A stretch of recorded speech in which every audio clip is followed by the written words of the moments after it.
Halo, selamat pagi.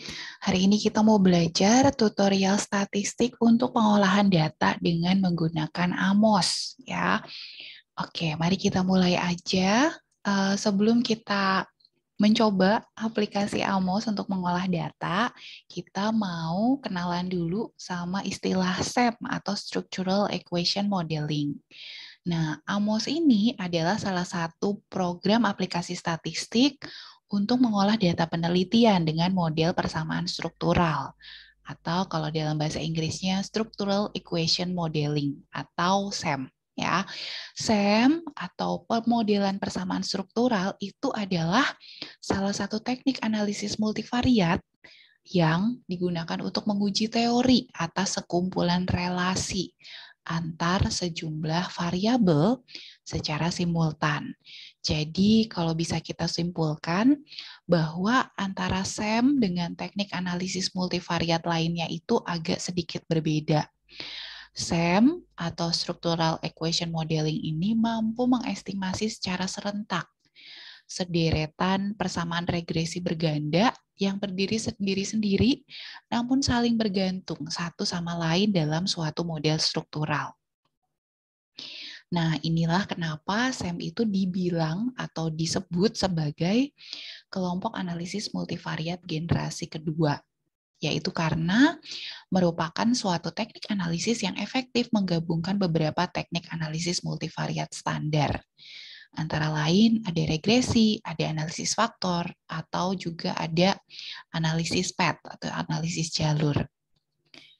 Nah, selain itu perlu kita ketahui dulu bahwa SEM ini menggunakan statistika dan psikometri. Statistika dalam SEM digunakan untuk menguji hubungan, misalnya korelasi, misalnya regresi ya.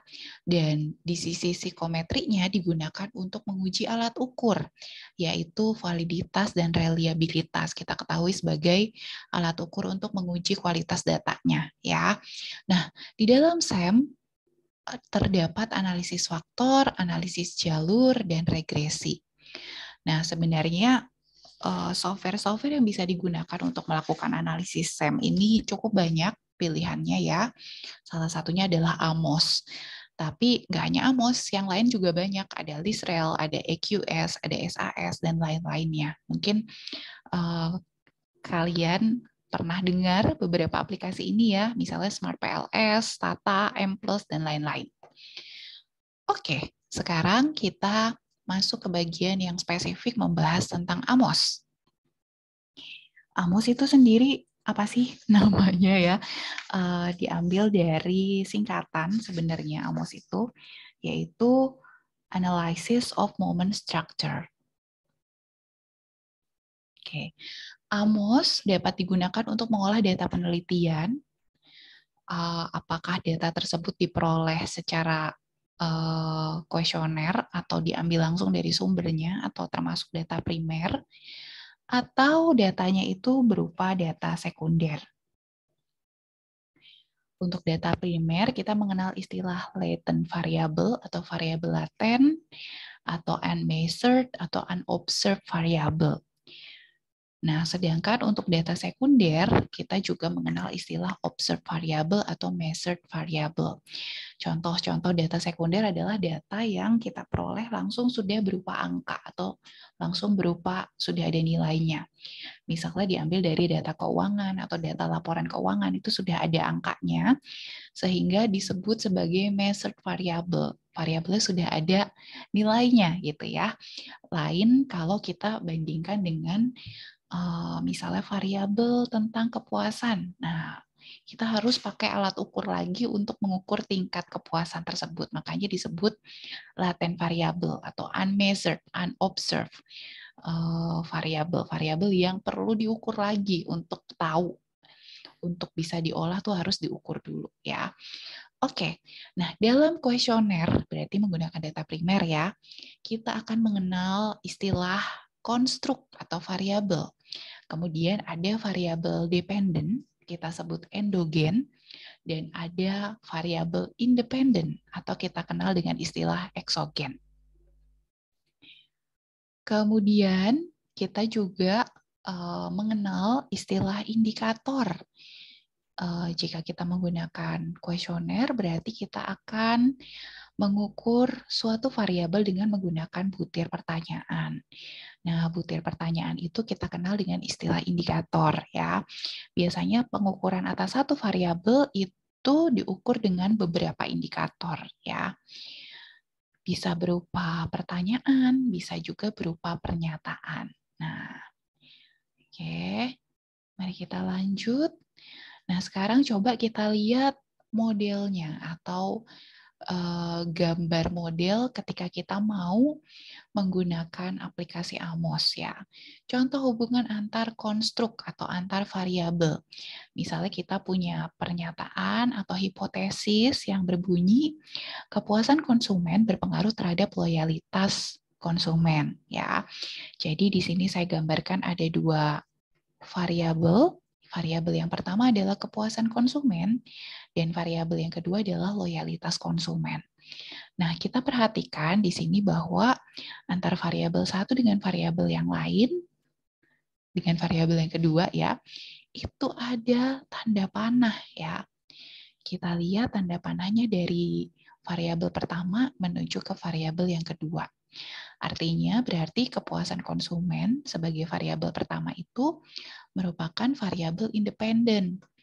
Sedangkan variabel yang kedua, loyalitas konsumen, itu adalah sebagai variabel dependennya. Karena kita bacanya kepuasan konsumen berpengaruh terhadap loyalitas konsumen. Oke.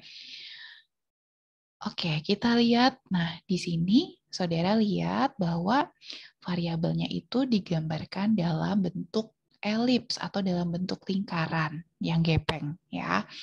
Kalau di Amos kita akan gambarkan model ini untuk data primer menggunakan bentuk seperti ini, bentuk lingkaran, bentuk elips ya. Variabel yang diukur atau variabel yang datanya berupa data primer digambarkan dalam bentuk lingkaran. Oke.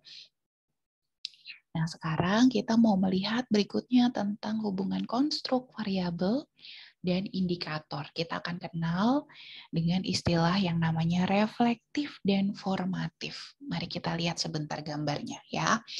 Di sini ada dua variabel, saya kasih angka ya. Variabel 1 dan variabel 2. Variabel 1 adalah V1, variabel 2 adalah V2. Nah, kemudian selain variabel ternyata di samping-sampingnya ada kotak-kotak kecil ya. Q1 sampai Q7. Apakah ini? Mari kita lihat ya.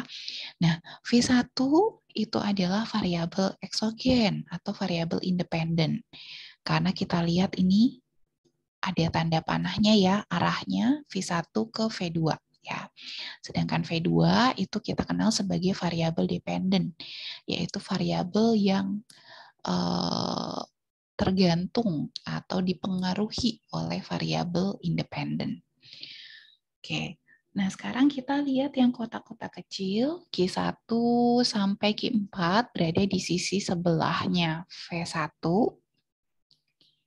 Ini menunjukkan hubungan reflektif.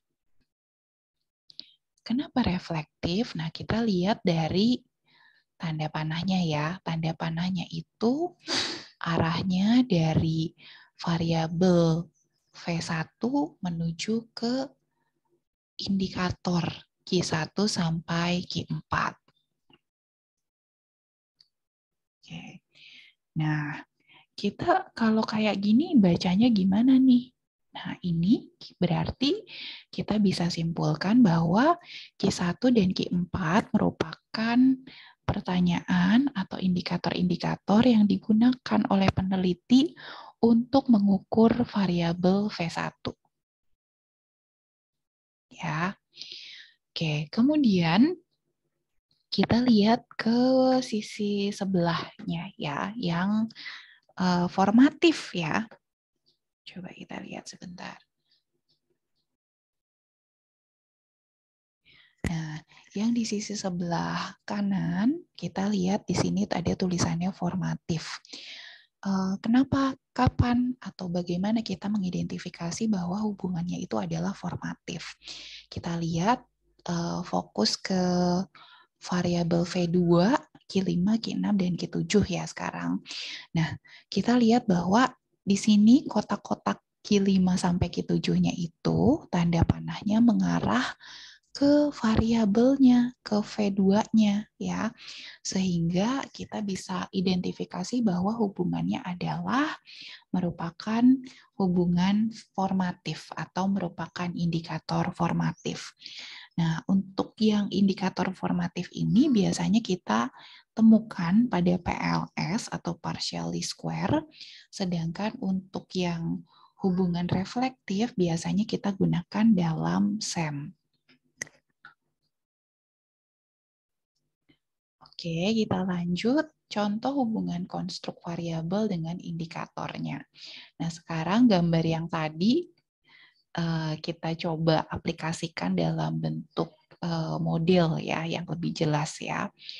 Misalnya kita punya suatu variabel yaitu sakit ya.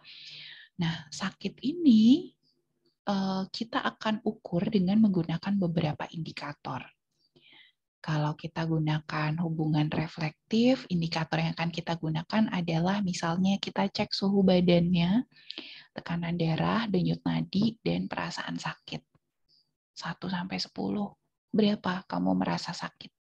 8 deh. Nah, itu sudah berupa indikator ya. Ini menunjukkan hubungan reflektif antara variabel sakit dengan indikator suhu badan sampai perasaan sakit. Nah, kemudian kita geser ke sisi sebelah kanan. Ini ada hubungan atau hubungan antara variabel sakit dengan indikator yang sisi sebelah kanan yang berupa hubungan formatif. Misalnya, hal-hal apa aja nih yang bisa menyebabkan seseorang itu sakit? Bisa jadi pola makannya, pola kerjanya, pikirannya, atau kebiasaan rokok. Ya, kita lihat bahwa masing-masing indikator itu dihubungkan dengan tanda panah yang mengarah ke si variabelnya itu, gitu. Jadi saudara bisa identifikasi bahwa di sini arah tanda panahnya beda ya. Mau mengarah ke variabelnya atau menjauhi variabelnya gitu ya. Oke, lanjut. Nah, sekarang kita coba lihat tahap pengujian model struktural di dalam AMOS ya. Nah, kalau kita menggunakan model SEM dengan menggunakan AMOS, maka ada beberapa tahap pengujian yang perlu dilakukan. Yang pertama adalah uji model dulu, uji validitas dan reliabilitas data, lalu uji prasyarat model struktural, kita kenal dengan uji asumsi klasik, ada normalitas multicol ya. Kemudian yang terakhir adalah uji model struktural yang meliputi uji ketepatan model dan uji hipotesisnya. Oke, tahap untuk analisis data primer kurang lebih sama seperti yang tadi ya. Uji ketepatan model, uji kualitas data, uji asumsi klasik, baru uji hipotesis dan interpretasinya. Oke, mungkin untuk video hari ini kita cukupkan sekian. Saya akan lanjut ke video berikutnya tentang praktek pengolahan data kasus dengan menggunakan AMOS. Kalau saudara tertarik untuk melihat bagaimana prakteknya untuk pengolahan data kasus menggunakan AMOS, bisa lanjut ke video berikutnya. Ya, semoga bermanfaat. Terima kasih. Selamat pagi.